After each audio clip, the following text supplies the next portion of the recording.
This morning, we are close to the end of the $800 million maple syrup harvest season. It's been hit very hard by this brutal winter. Till the 1930s, America was the leading producer of maple syrup, and now Canada makes 70% of the crop. So on this Earth Day, Michelle Miller shows us how climate change could keep pushing the industry north. Michelle, good morning. Good morning. From one winter to the next, vast swings in seasonal temperatures have affected the maple syrup business. It's all detailed in a new book called The Sugar Season, which follows one family's growth in a way of life that's more than 3 centuries old. Why did you jump into the family business? What did you have to prove? Oh, I wanted to do it better than my father. For more than 5 generations, Bruce Bascom and his family have been producing and distributing maple syrup from their 2,500-acre sugar bush in New Hampshire. My great-great-grandfather in 1853 tapped about 500 buckets. His son tapped about 500 buckets. Then my grandfather farmed with his brother for quite a few years. All those generations of Bascoms used a hammer, a bucket, and a spout to tap individual maples. But in the 1970s, Bruce introduced an innovative approach to tapping while he was still in college. What was it about plastic tubing that fascinated you? The main thing that plastic tubing did, it allowed a few people to tap large numbers of trees and have whole mountainsides run down to one tank rather than 1,000 buckets. And, you know, all the other students thought I was crazy. That idea revolutionized the maple industry throughout New England, where nearly 2/3 of the country's syrup is made. It doubled sap collection using less labor and extended the harvest season. Kevin Bascom is Bruce's cousin and vice president of the operation. It's really a volume-based business. I mean, you need a lot of trees. Yeah, because it takes about 40 to 50 gallons of sap to make 1 gallon of syrup.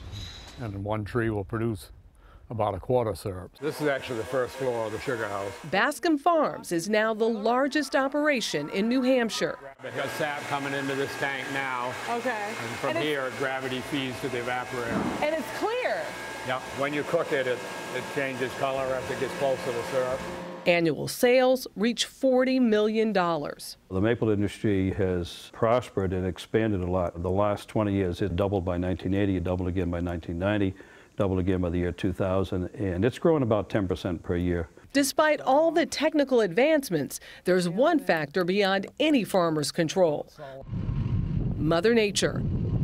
Ideal conditions for tapping sap are 20 degrees at night and 40 degrees during the day. They get their maple sap from those trees during that delicate time of the year when the trees freeze at night and thaw during the day. Freeze at night and thaw during the day. Doug Wynot, author of the book The Sugar Season, followed the Bascoms operation in 2012, one of the warmest seasons ever. He says that changing weather patterns have caused temperatures to fluctuate dramatically, threatening the maple harvest and a way of life.